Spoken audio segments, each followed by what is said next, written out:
óseo.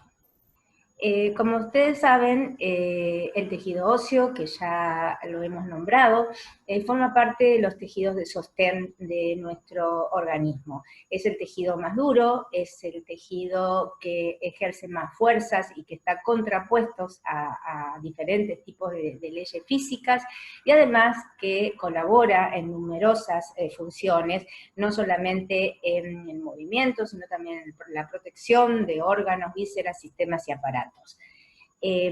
Este tejido óseo es muy noble. Acá se ve una foto de la capilla, una capilla en Roma, donde se veneraban los cristianos guardando sus partes óseas. Se ven muchos cráneos, huesos largos, y bueno, es una manera de introducirse en el tema para ver la importancia, ¿no?, que tienen los huesos y que siempre han tenido. Acá tenemos una fotografía de todos los huesos que forman parte del esqueleto humano. Ustedes esto lo van a ver en anatomía, o lo vieron ya en anatomía. Yo no me voy a detener a nombrárselos, solamente les voy a hacer una breve reseña diciéndoles que los huesos se clasifican en huesos largos, cortos y planos, y acá tienen el ejemplo, ¿no?, de un hueso largo, con la diáfisis y las epífisis a ambos extremos, al corte, como se ven los dos tipos de tejido óseo, el compacto y el esponjoso, y esta es la cavidad medular. Esto que está acá es un hueso corto, es un hueso del pie. Esto que está acá es parte de la calota craneana, es el hueso occipital, es un hueso plano. Entonces, una clasificación morfológica de los huesos sería en huesos largos, cortos y planos. Esta clasificación se usa en anatomía, se usa en histología, en biología. Acá tienen otra vez el hueso largo con un corte transversal en la parte media de la diáfisis, donde se puede ver en el medio un área rojiza que corresponde a la médula espinal. Acá se agrega, aparte de diáfisis y epífisis, las metáfisis.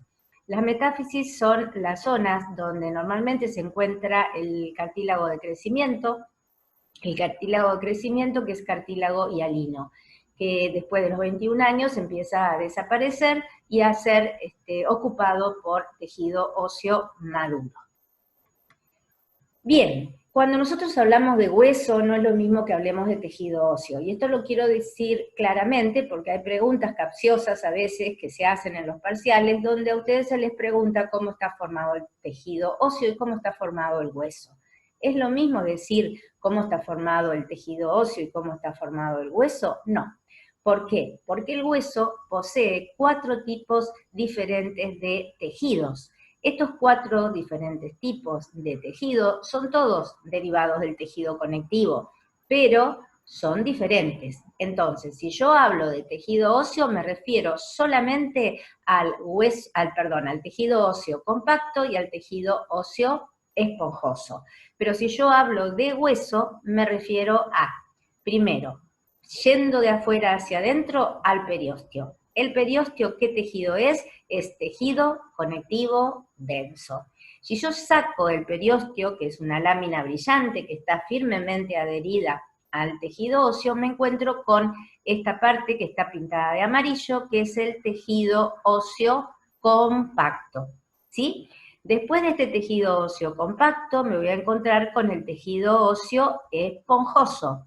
Y por último me voy a encontrar en la parte central con la médula ósea.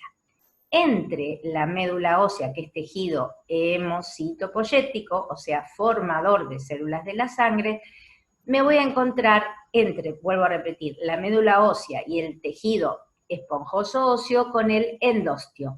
O sea, de afuera hacia adentro, ¿qué tengo? Periósteo, tejido óseo compacto, tejido óseo trabecular o esponjoso, endostio y médula ósea. Cada una de estas capas tiene un tejido diferente. Por eso no es lo mismo hablar de hueso que de tejido óseo.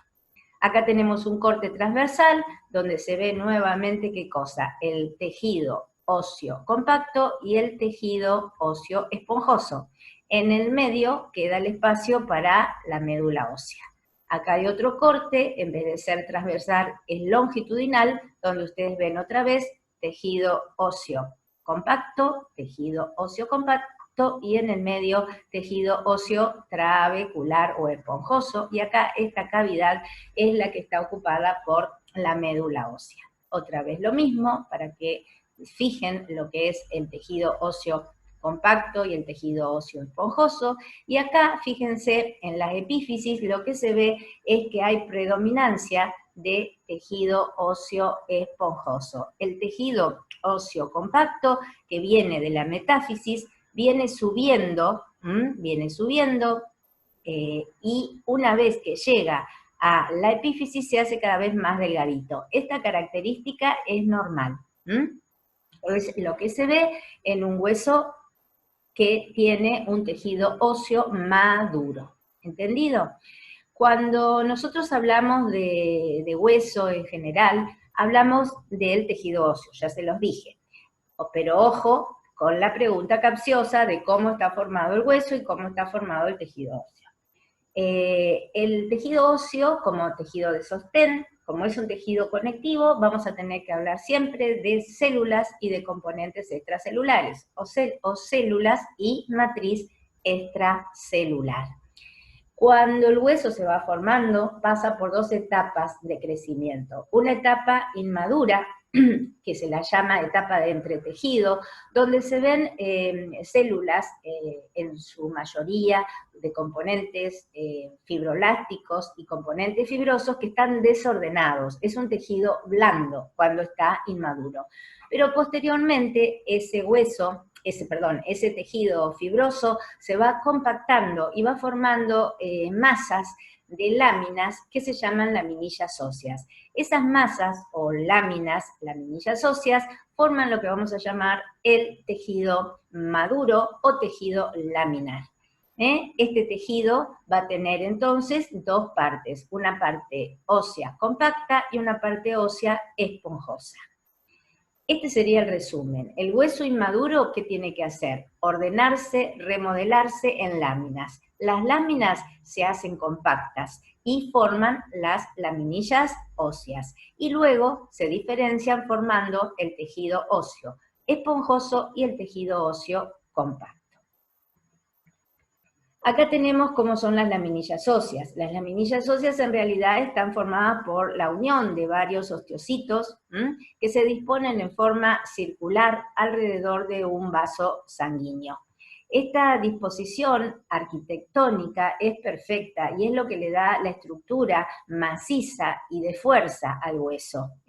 Esto se dice que es arquitectónico porque justamente cuando ustedes nosotros no somos arquitectos, pero si ustedes se imaginan un edificio, el arquitecto tiene que coordinar bien qué cosas, las fuerzas que tiene que poner para levantar las paredes, las fuerzas que tiene que equilibrar para hacer las plantas, y bueno, lo mismo pasa con el tejido óseo, necesita ser arquitectónicamente perfecto, y ya vamos a ver cuál es esa estructura básica que tiene que tener para representar justamente las características de sostén. Acá tenemos los osteocitos unidos unos a otros en forma lateral y en forma transversal. Estas uniones se hacen por prolongaciones del citoplasma que están unidos a su vez por uniones de comunicación o uniones gap.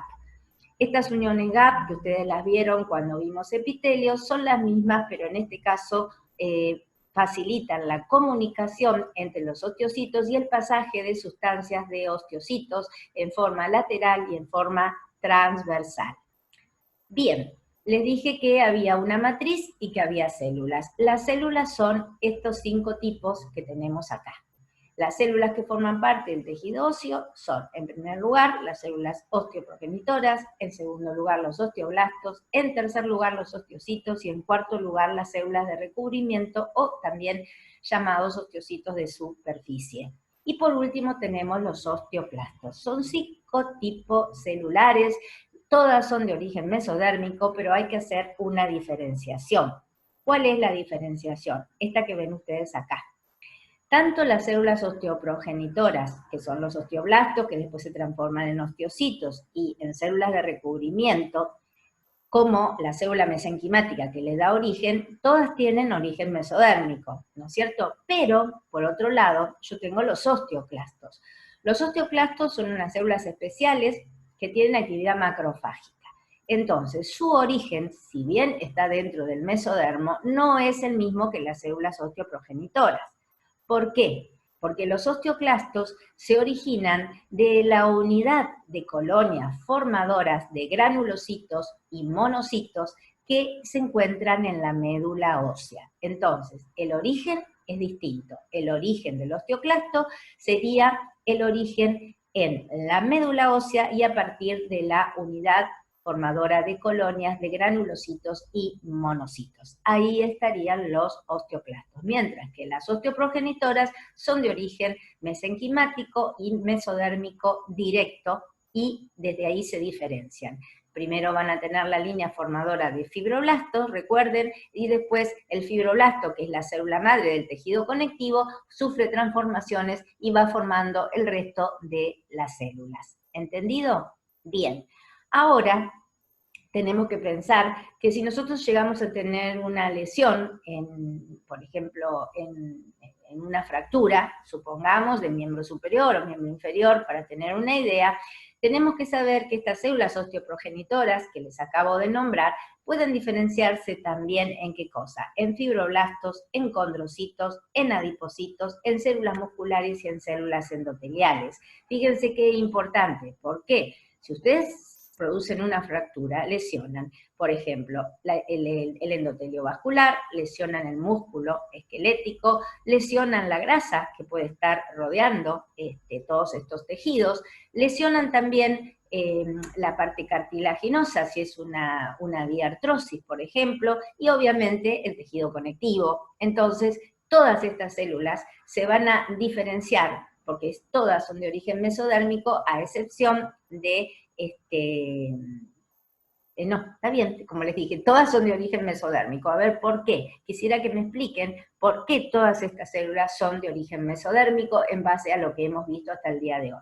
Esta pregunta me gustaría que me la respondan por correo a la página, ¿sí? Entonces, así veo si ustedes comprendieron. Entonces, células osteoprogenitoras se pueden diferenciar en fibroblastos, condrocitos, adipocitos, células musculares y células endoteliales, y quisiera saber por qué se pueden diferenciar todas estas células a partir en una fractura, por qué pueden surgir. Me gustaría que me lo digan. Bien, seguimos. Bueno, todo esto tiene que ver justamente con lo que les acabo de decir, que por acción de diferentes citoquinas, las citoquinas recuerden que son proteínas que se van mandando de células a células juntamente con factores de crecimiento, y esos factores de crecimiento originan la diferenciación de la variedad celular en localizaciones determinadas, ¿sí? Así que bueno, esto tiene que ver con lo que les acabo de decir de las células que pueden surgir de las células osteoprogenitoras. Acá, en esta microfotografía, ustedes pueden ver las células osteoprogenitoras. Obviamente que esto sería un tejido inmaduro. Tiene una forma irregular, las células están arremolinadas. Fíjense que hay un leve desorden y parecen fibroblastos en realidad. Esta apariencia media alargada del núcleo y el citoplasma nos hace acordar a los fibroblastos. Y acá hay como un acúmulo de células donde los citoplasmas están más juntos. Pero fíjense que todas las células tienen forma ahusada y adoptan un patrón arremolinado. Esto sería parte de tejido inmaduro. Y vamos a pasar a los osteoblastos. Bueno, de ahora en más, chicos, el Power lo van a tener y lo van a leer. Lo que yo necesito es que ustedes hagan como trabajo práctico con este Power para ponernos al día, es que describan cada célula, ¿no es cierto?, y las características de ella, no solamente desde la función, sino también desde la morfología histológica, o sea, cómo se ven al microscopio. Entonces, lo que van a tener que poner es las características, por ejemplo, del osteoblasto, la forma, el tamaño, cómo se tiñen con la hematoxilina y eosina, y, por ejemplo, la función. En este caso, en el caso del osteoblasto, tendrían que se activan por estímulo de la paratormona, que es una hormona que surge de la paratiroides, y que los osteoblastos también reciben la acción de la vitamina D, de los estrógenos y la leptina para mantener la masa muscular, ¿sí? Todo esto, más las características que ustedes van a ver acá, las van a tener que ir leyendo tranquilamente y van a poder ir desarrollando célula por célula. En este caso, que es una fotografía, también de una microscopía electrónica, ustedes ven microscopía óptica, perdón, ven los osteoblastos. Estos serían los osteoblastos. Este es el núcleo y este es el citoplasma. Y esto que se ve acá es material osteoide. Los osteoblastos, que son estas células con este citoplasma abundante, microgranular, producen la matriz ósea. Entonces, la primera instancia para formar la matriz calcificada es formar el osteoide, que es este material acidófilo que lo producen por secreción directa los osteoblastos, que son todos estos que ustedes ven acá, y que van eliminando, acá se ve, por ejemplo, cómo del citoplasma va saliendo esta sustancia que va a integrar después el material osteoide, que es todavía un material blando que no tiene la consistencia de la matriz ósea calcificada. Acá van a tener todos los productos de secreción, que quiero que los anoten, que los busquen. Acá tienen la descripción: colágeno de tipo 1, proteoglicanos, osteocalcina, osteonectina y osteopontina. En realidad hay una asociación de proteínas, algunas son específicas, otras no, y como siempre, la presencia de ¿qué cosa? Del colágeno y de los proteinoglicanos. ¿Y de quién? Del proteínoglicano más abundante, en este caso, que va a ser el condroitinsulfato, que va a tener ácido hialurónico, pero en poca cantidad, pero lo va a tener, porque necesita el ácido hialurónico para unir las moléculas. Seguimos. Acá también van a tener que destacar de la célula del osteoblasto, ¿qué cosa? La formación de vesículas que tienen los osteoblastos con fosfatasa alcalina. Esto es muy importante, tanto para medicina como para odontología, porque fíjense que estas vesículas de la matriz que tienen fosfatasa alcalina van a tener la propiedad de poder ser formada no solamente por los osteoblastos y los condrocitos, o sea, para formar tejido óseo y para formar cartílago, sino también formadas por los odontoblastos y los ameloblastos, que forman parte de las células que forman la estructura dentaria de la boca. Entonces, es muy importante que sepan que esas vesículas que están formadas tanto por los osteoblastos como por los condrocitos, los odontoblastos y los ameloblastos contienen fosfatasa alcalina y que tienen una relación directa en el metabolismo del calcio con el metabolismo del fósforo. Acá se ve entonces como este sería un osteoblasto, ¿no es cierto?, a mayor aumento, esto sería el núcleo, esto sería todo el citoplasma, y fíjense, en el citoplasma se ve justamente esta granulación, esta es una coloración especial, esto que se ve como gránulos azuladitos, eso es todo fosfatasa alcalina. Esto es fundamental porque también esta sustancia o esta enzima, que es la fosfatasa alcalina, contenida en las vesículas, va a ser propia del osteoblasto y no de otra célula. ¿Entendido? Seguimos. Bueno, esto lo van a leer también tranquilos, esto son generalidades, pero si yo se las leo es lo mismo que se las diga o que la lean ustedes, así que prefiero que la lean ustedes y después me lo van a volcar como características del osteoblasto. Todas las células, ¿se acuerdan que dijimos que tienen proteínas de conexión entre ellas? Bueno, son las interleuquinas. Estas interleuquinas en los osteoblastos tienen propiedades especiales, entonces van a ver que las interleuquinas no solamente sirven para conectar osteoblasto con osteoblasto, sino también para conectar el osteoblasto con el osteoclasto. Y a su vez, estas interleuquinas van a tener relación con hormonas. Estas hormonas, que son importantes, fíjense que van a estar controladas ¿por quién?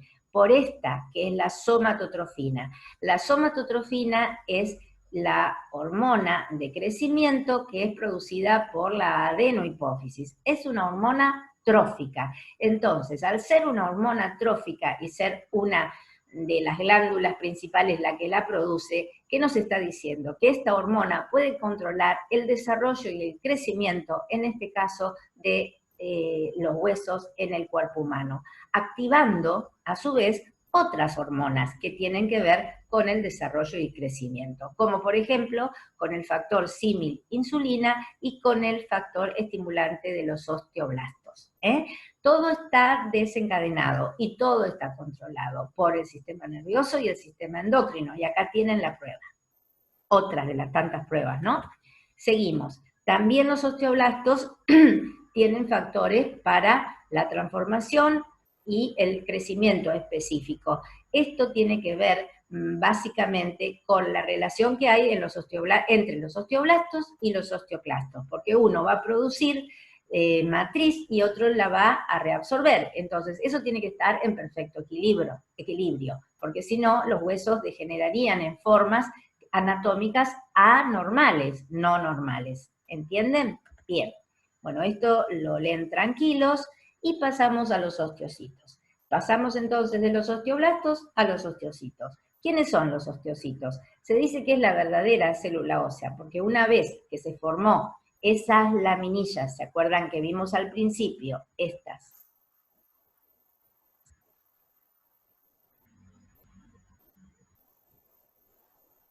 Ya llegamos. Estas laminillas, ya acá no hay osteoblastos. Cada uno de estos que son osteocitos y ya formaron la arquitectura básica del tejido óseo en el hueso. ¿Entendido? Entonces, volvemos rápidamente y vamos a osteocitos. Bien, los osteocitos entonces dijimos que son la verdadera célula ósea, que está, esto también quiero que me lo resuman, así como van a resumir lo de osteoblastos, van a resumir lo de osteocitos. Entonces, cada una de las características que les estoy diciendo, quiero que las vuelquen a un Word, y después me la mandan, vamos a ver cómo me las hacen llegar, para después de las vacaciones, así tienen tiempo y no se tienen que apurar con esto, ya que en realidad la que me atrasé fui yo en los teóricos. Entonces, vamos a tener los osteocitos que se unen entre sí por las uniones comunicantes o gap o nexos de unión, y lo importante es que estos osteocitos, lo importante es que son formados por los osteoblastos que van a sintetizar a su vez la matriz. Una vez que está sintetizada la matriz y que están las laminillas óseas, ¿qué es lo que pasa? Los osteoblastos se transforman en osteocitos y quedan dentro de lo que se llaman las lagunas óseas. Es esto que ustedes ven acá. Todo esto que ustedes ven acá, esto es un osteocito, este es otro y este es otro. Si ustedes hacen así y continúan, tienen toda una laminilla ósea. Y estas son las prolongaciones de los osteocitos que permiten conectarse con los osteocitos que están abajo y con los osteocitos en forma lateral. Acá se ve muy bien la laguna ósea. Y esto que ven acá es el conducto central donde está el vaso sanguíneo. Es el conducto de Havers, que ya vamos a verlo después. Sigo. Bien, todo esto es lo que ustedes van a leer tranquilos, yo se los dejo, pero no quiero perder tiempo en la descripción minuciosa porque quiero que ustedes después me resuman las características de cada célula. ¿Entendido? Sigo. Vamos a pasar ahora a las células de recubrimiento óseo. Hablamos entonces de osteoblastos, hablamos de osteocitos, y ahora vamos a ver las células de recubrimiento óseo o osteocitos de superficie. Estas células son producto, digamos, de los osteoblastos que ya cumplieron su función y que una vez que cumplieron su función de formar hueso, ¿qué es lo que hicieron? Se quedan dentro de la matriz y migran hacia la superficie. Entonces, los voy a encontrar en toda la superficie ósea interna y externa, en donde no hay actividad osteoblástica u osteoclástica. ¿Se entiende? Sería como un osteoblasto que luego de finalizar su trabajo, de sintetizar, de formar los osteocitos, ya deja de cumplir su función y en lugar de transformarse en osteocito, digamos, de integrar las láminas de la arquitectura, se queda en la superficie externa o interna y forma como si fuera un revestimiento, ¿sí? Se los llama osteocitos de superficie. Y una cosa importante es que estos osteocitos de superficie secretan una enzima que se llama colagenasa que ayuda a degradar el osteoide. Recuerden que el osteoide era la primer matriz que va formando el osteoblasto para después transformarla en matriz ósea calcificada, ¿sí? O sea que el proceso de reabsorción nunca se hace en la matriz osteoide, sino siempre se hace ¿en qué? En la parte de matriz calcificada, que hay que ablandarla y que ese ablandamiento lo van a hacer otras enzimas que van a provenir de los osteoclastos. ¿Entendido? Bien, esto léanlo tranquilos.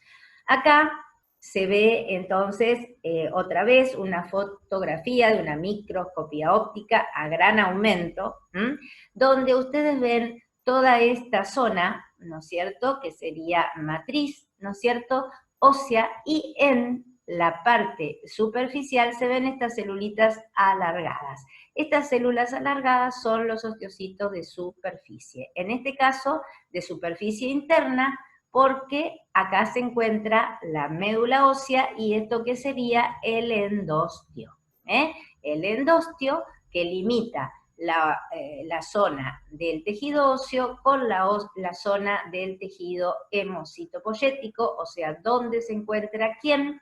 Donde se encuentra la médula ósea. Y esto que ustedes ven acá son todas células de la sangre en estado inmaduro o en estado de maduración, ¿sí? Endostio, entonces, separa lo que sería el tejido óseo del tejido hemocitopoyético. Entonces, hasta ahora vimos célula osteoprogenitora, osteoblasto, células maduras o osteocitos, células de recubrimiento de superficie u osteocitos de superficie, y ahora pasamos a los osteoclastos.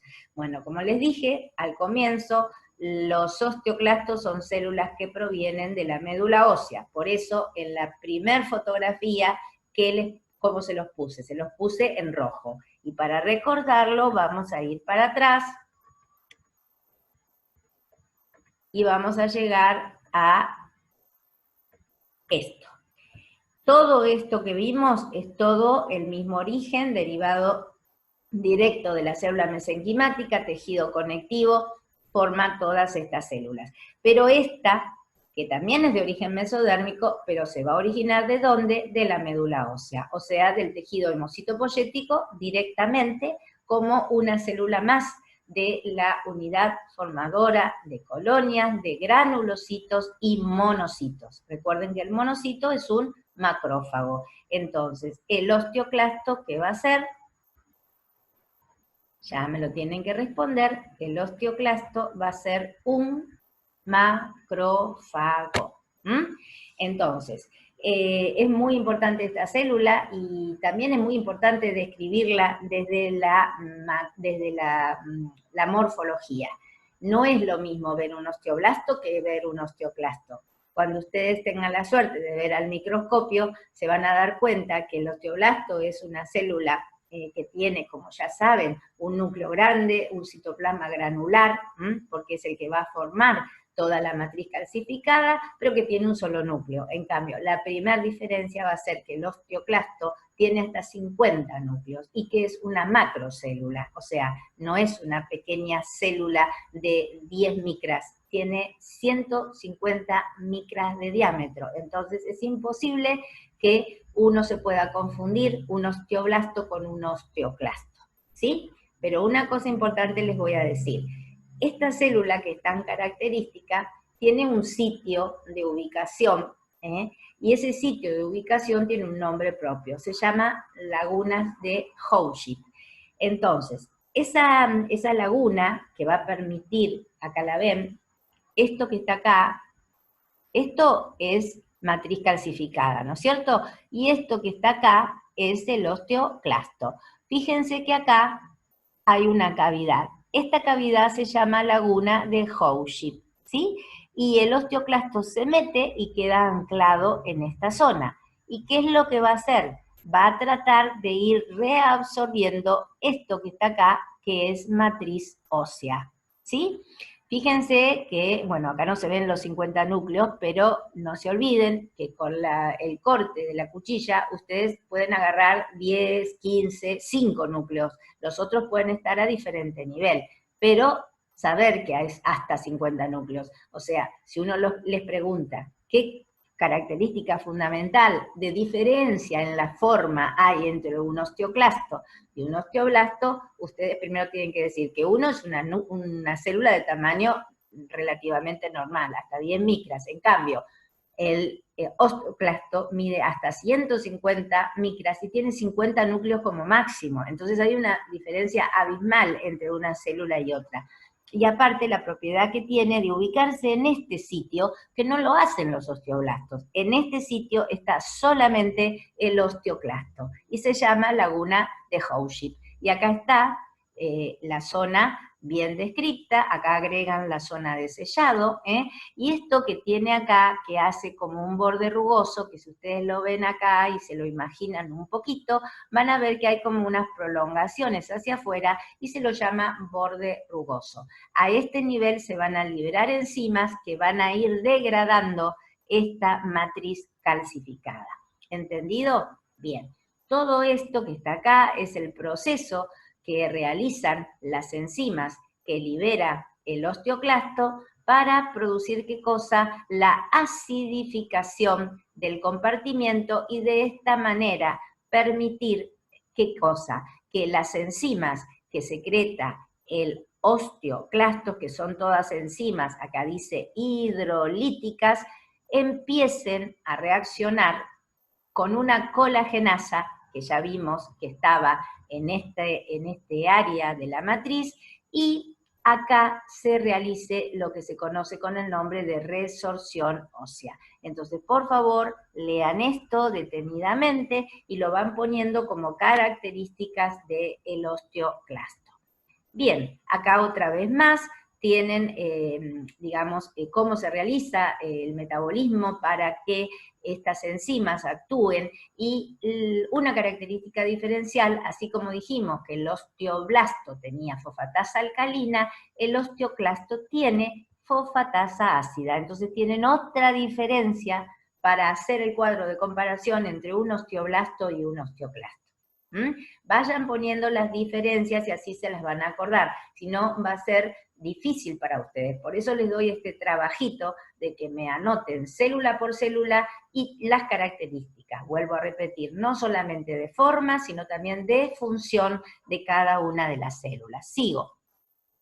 Bueno, el osteoclasto y el osteoblasto se va a comunicar, habíamos dicho que uno produce matriz ósea y el otro la reabsorbe. Entonces, hay que ver por qué se produce la reabsorción. Ya hablamos de la fosfatasa ácida, que interviene en este ablandamiento con acción de la colagenasa, y también, fíjense, que el osteoblasto se relacionaba con la paratormona y el osteoclasto se relaciona con la calcitonina. Tanto la calcitonina como la paratormona son dos hormonas que una es producida por la tiroides, como la calcitonina, y la paratormona es producida por la paratiroides, actúan en forma antagónica. O sea, una reabsorbe o aumenta la reabsorción de calcio para aumentar la calcemia y la otra tiene el efecto contrario. Entonces, esta acción en el metabolismo del calcio y del fósforo, de la paratormona y la calcitonina, tiene que ver con la relación directa de las hormonas con la formación de la masa ósea y mantener la matriz o no.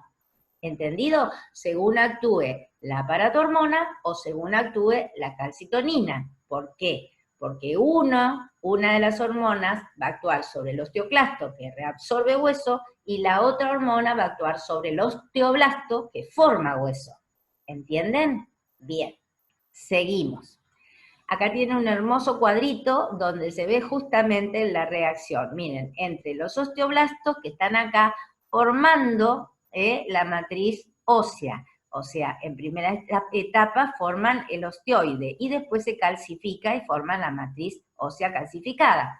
Y por otro lado tengo de este lado el osteoclasto, que ¿dónde está? Está en esta concavidad que es la laguna de Howship. Entonces, estas fenestraciones que tiene acá el osteoclasto, que es multinucleado, mientras que el osteoblasto es mononucleado, produce una enzima, que es la fosfatasa ácida, que en acción con la colagenasa va a empezar a reabsorber esto que está formando el osteoblasto. Entonces, hay comunicación directa a través de factores como eran las interleuquinas, hormonas como la calcitonina y la paratormona, factores de crecimiento, que son todos derivados de factores estimuladores de las células mesenquimatosas. ¿Por qué de las células mesenquimatosas?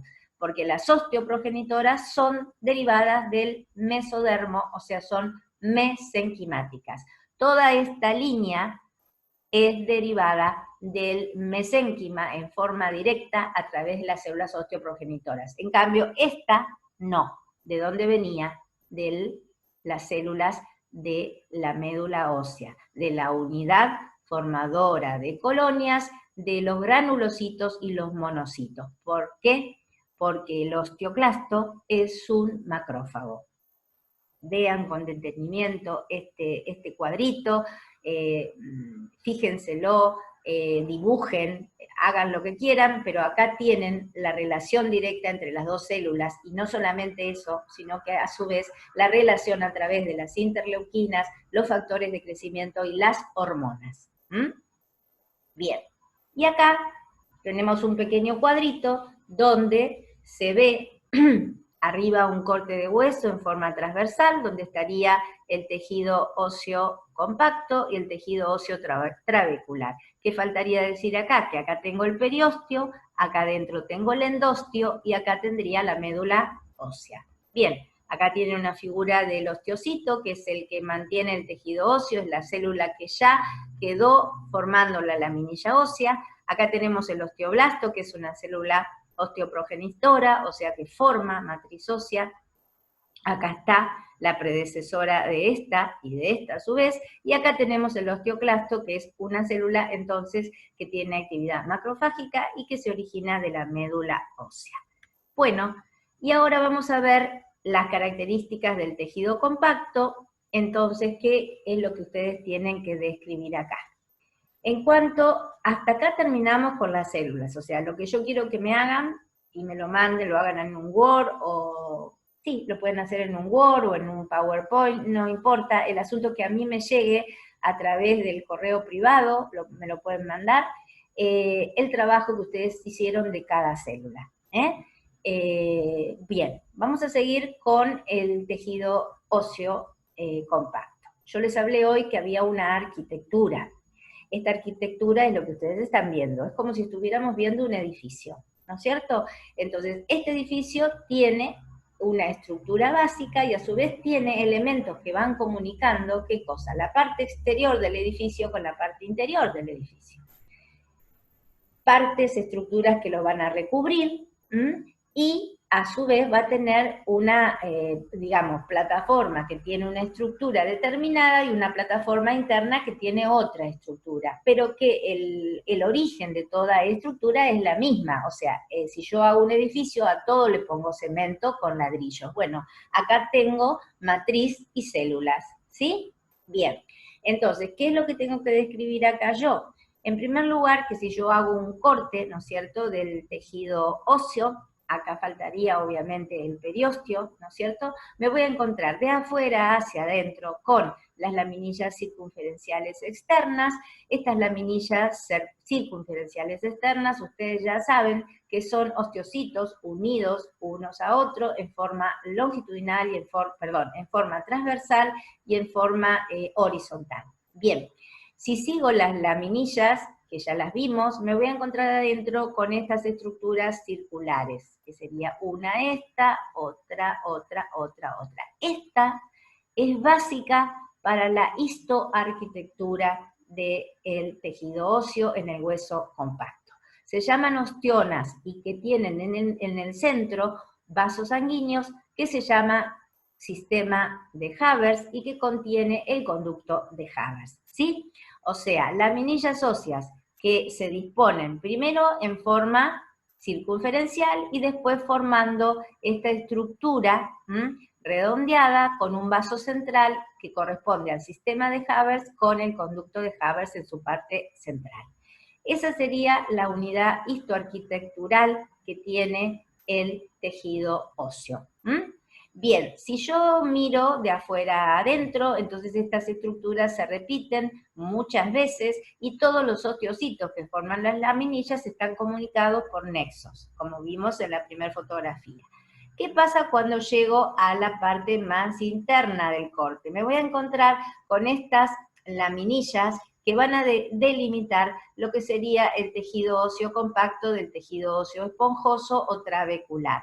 Son las laminillas circunferenciales internas. Entonces voy a tener laminillas circunferenciales internas y laminillas circunferenciales externas. Y acá me voy a encontrar ya con todas las trabéculas, también formadas por osteocitos, que forman parte de lo que conocemos como tejido óseo esponjoso. Entonces, esta imagen es fundamental, la van a encontrar inclusive en el trabajo práctico, probablemente que les hagan hacer las chicas, así que esto es fundamental para que ustedes entiendan por qué el hueso tiene la fuerza que tiene, porque tiene esta disposición, porque es una estructura arquitectónica. Seguimos, acá tenemos en una foto la osteona, que dijimos hoy, era la unidad histoarquitectural, acá tienen todos los osteocitos formando estas circunferencias en láminas y en el centro tienen un sistema de Haber con un conducto de Haber. Bien, seguimos. Acá tienen otra fotografía donde se ve con una coloración especial, ¿qué cosa? Se ven las osteonas, Esta sería una osteona, esta sería otra, acá hay otra y otra. Y miren, todas estas imágenes alargaditas serían los osteocitos. Y si ustedes miran, se pueden ver estas líneas donde el osteocito de arriba se comunica con el de abajo y a su vez con el lateral. Esta unión, que acá se ve, miren qué bien se ve, todo lo que sea la unión para arriba, para abajo, para los costados, es fundamental, porque si no a los osteocitos no les llegan los elementos para la nutrición, ni tampoco se pueden comunicar entre ellos, ni responder a las órdenes de las interleuquinas, ni de las hormonas que participan produciendo factores de crecimiento para que se desarrolle el hueso. Bien, seguimos. Acá tienen otra vez, fíjense, acá se ve la osteona, acá se ven osteonas más chiquititas, y esta que es la más grande, y acá arriba habría otra grande que tampoco se ve. Y miren el color que tiene la matriz que se ve acidófila. Bien, seguimos. Esta es otra fotografía, parecieran las técnicas de plata, ¿no?, que veíamos en las neuronas. Fíjense cómo se ve acá una osteona clásica con todos los osteocitos alrededor y todas las comunicaciones. Esto es un vaso sanguíneo que está por acá. Bien, seguimos. Acá hay un mayor aumento, se ve perfecto, ni se las describo, porque ustedes acá pueden decir claramente que este es el sistema de Haber y acá alrededor están todos los osteocitos con todas, miren qué bien se ven las prolongaciones de los osteocitos y aquí estarían los gaps que permiten la comunicación. Bueno, acá en esta imagen se ve una osteona ya totalmente desarrollada y acá ven una osteona en formación. Siempre, como es una estructura que se tiene que ir formando, siempre va a haber una etapa más inmadura y luego la madura, hasta que se forme todo el tejido óseo. Eso es comprensible. Así que esta imagen la retienen para ver que a veces van a ver que la zona central de la osteona es más grande o es más chica, o es más inmadura o menos inmadura. Acá hay otra fotografía, hay muchas fotos, en realidad yo estas se las pongo para que vean que hay que tienen la facilidad de hacer numerosas coloraciones para verlo, e inclusive imaginarse esto, por ejemplo, que podría ser un cuadro, ¿no? Tranquilamente esto ustedes lo podrían tener en su casa y decir es una obra del pintor tal, y es nada más y nada menos que la estructura histoarquitectural del hueso compacto. La verdad que es hermosa las imágenes. Bueno, esto ya lo vieron. Acá, básicamente, esta imagen la pongo para que ustedes vean la relación en cuanto a la vascularización de todo este hueso, este tejido óseo compacto. Porque si yo no tengo llegada de nutrientes, como les digo, esto no se puede mantener, esto no se puede desarrollar, esto en el caso de que haya una fractura no se puede regenerar. Entonces, ¿qué necesito? Que los vasos sanguíneos lleguen. ¿Y cómo van a llegar? Toda la circulación que viene por el periósteo y penetra en el hueso largo, por ejemplo, a través de la arteria nutricia, que ustedes lo habrán visto en anatomía, se va a comunicar directamente con estos conductos que se llaman conductos de Boltzmann. Es como si viniera la arteria nutricia y manda las ramas, ¿no es cierto? A través del periósteo, penetra por el hueso a través del conducto de Boltzmann. Y luego va haciendo estas comunicaciones laterales y perpendiculares, y de esta manera la sangre llega hasta las ostionas, y a su vez, ¿a dónde llega, chicos? Al endostio.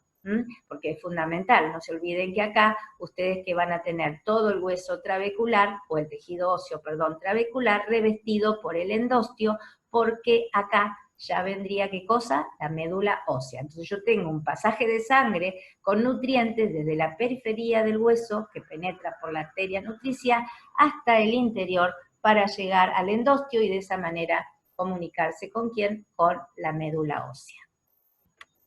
Acá se ve una fotografía donde se ve el conducto de Boltzmann. Fíjense esto está hecho con técnicas especiales, no solo de coloración, sino también de fotografía.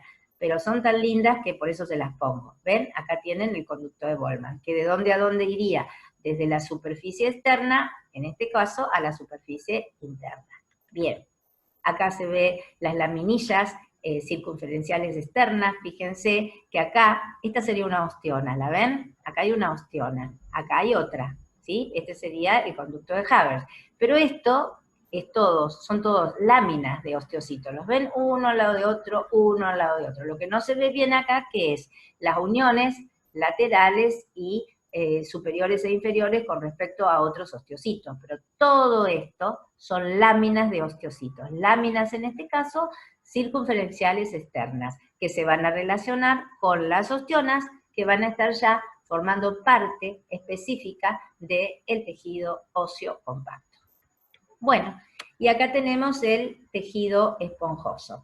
El tejido esponjoso, que forma parte del hueso esponjoso, se ve en algunos huesos más que en otros. El ejemplo habíamos visto hoy en las epífisis de los huesos largos, y acá son dos vértebras. Fíjense que esta estructura de tejido óseo esponjoso es lógicamente mucho más frágil que el tejido compacto. Por lo tanto, estas estructuras óseas son las que tienen que mantenerse bien mineralizadas para que no se fracturen, para que no haya aplastamiento de las vértebras y no haya compresión de ¿quién? Del disco que está acá adentro, que es el disco intervertebral, que estaba formado por un cartílago que ustedes ya saben cuál es, y que quiero que me digan qué cartílago forma el disco intervertebral.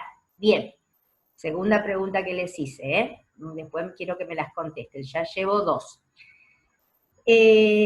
Acá tienen el tejido óseo compacto, que está más que nada en la parte periférica y una pequeña laminilla en las superficies intervertebrales.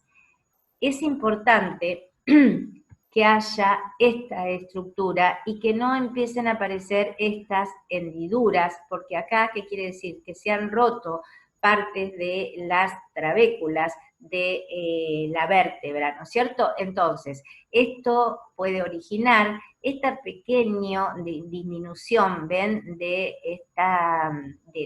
espesor de la vértebra. Si ustedes comparan esta vértebra con esta, la que está mejor es la de arriba con respecto a la de abajo. Entonces, hay que evitar esto para que no se produzca el aplastamiento. Después, tranquilos, leen la descripción que está ahí al costado. Y acá tenemos cómo se ve el hueso esponjoso en un microscopio con campo brillante. Las estructuras trabeculares son estas que ustedes ven acá. Todas estas estructuras trabeculares están recubiertas por el endostio, ¿sí? Y acá en el medio, ¿qué tendrían? Tendrían la médula ósea, que en esta fotografía no se ve porque no es para destacar la médula, sino para que ustedes vean las trabéculas. Miren acá, esto es lo que yo les digo, parecen cuadros, ¿no? Esto está hecho con el microscopio de polarización, estas son las trabéculas, acá estaría el endostio pegadito, y todo lo que queda en negro sería la zona donde estaría la médula ósea. Miren esto. Esto es, no sé, no se puede creer. Parece realmente una pintura, ¿no? Miren, estas serían las trabéculas y todo lo que ustedes ven acá, esto sí es médula ósea.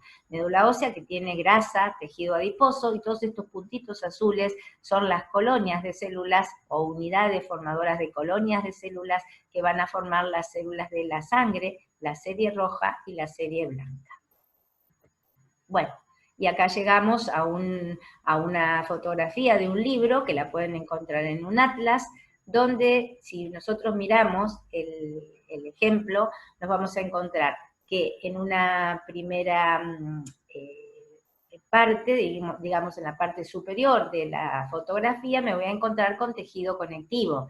Este tejido conectivo formaría lo que ya les dije, que es el periósteo, era tejido conectivo denso, ¿se acuerdan? Después del periósteo, ¿qué venía? El tejido óseo compacto, que sería esta lámina que está acá. Por supuesto que esto es un dibujo, ¿eh? Y una vez que ustedes se van metiendo hacia adentro, se encuentran con el tejido óseo trabecular o las trabéculas óseas. Todos estos puntitos serían los osteocitos, ¿eh? Acá, en la zona compacta, tendría que haber ostionas, que acá, por ejemplo, esta podría ser una, ¿eh? Acá habría una en formación, o sea, la primaria y la secundaria, ¿se acuerdan? Y después lo que queda adentro, revestido por el endostio, que viene por acá, y el endostio también viene por acá, voy a encontrarme con la médula ósea, donde va a haber también vasos sanguíneos, acá se ven vasos sanguíneos, vasos sanguíneos, vasos sanguíneos, y también se ven adipocitos.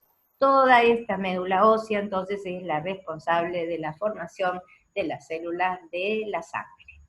Bueno, acá tenemos otra vez la estructura del tejido óseo compacto, ¿no es cierto? ¿Y qué es lo que nos llama la atención? Otra vez está remarcada la circulación, o sea, cómo entra la sangre al tejido óseo compacto para pasar luego al tejido óseo esponjoso y relacionarse con el endostio y la médula ósea. Disculpen un minuto. Si no tomo un poco de agua me quedo afónica. Bueno, acá hay un detalle. Yo hoy les dije que la sangre entra, ¿no es cierto?, por la arteria nutricia, se aloja en la zona del periósteo y luego penetra hacia el tejido óseo compacto a través de los canales de Volkmann y después se relaciona con los conductos de Haber, ¿se acuerdan? Bien, acá hay otro detalle. Cuando los vasos sanguíneos penetran desde las laminillas circunferenciales externas, tienen que pasar por entre estas fibras, que son de tejido conectivo, que son las fibras de Sharpey. Entonces, cada vaso sanguíneo tiene que penetrar a través de las fibras de Sharpey para llegar al tejido óseo compacto. ¿Qué características tienen estas fibras de Sharpey? Como son de tejido conectivo, se van a mover y van a hacer que el periósteo también se mueva deslizándose suavemente sobre el tejido óseo compacto. Ese movimiento, que es imperceptible, se realiza cuando los huesos sufren, digamos, cargas o tienen que hacer fuerzas o tienen que hacer ciertos movimientos que hacen que el hueso tenga tracción con los músculos. Entonces hay un leve desplazamiento, y ese leve desplazamiento entre el periósteo y el tejido óseo compacto se produce gracias a las fibras de Sharpey, que son las que dejan pasar justamente los vasos sanguíneos para entrar en el tejido óseo compacto. Bien, seguimos. Y pasamos al periósteo. Acá vamos a parar un ratito y después seguimos, chicos. Gracias.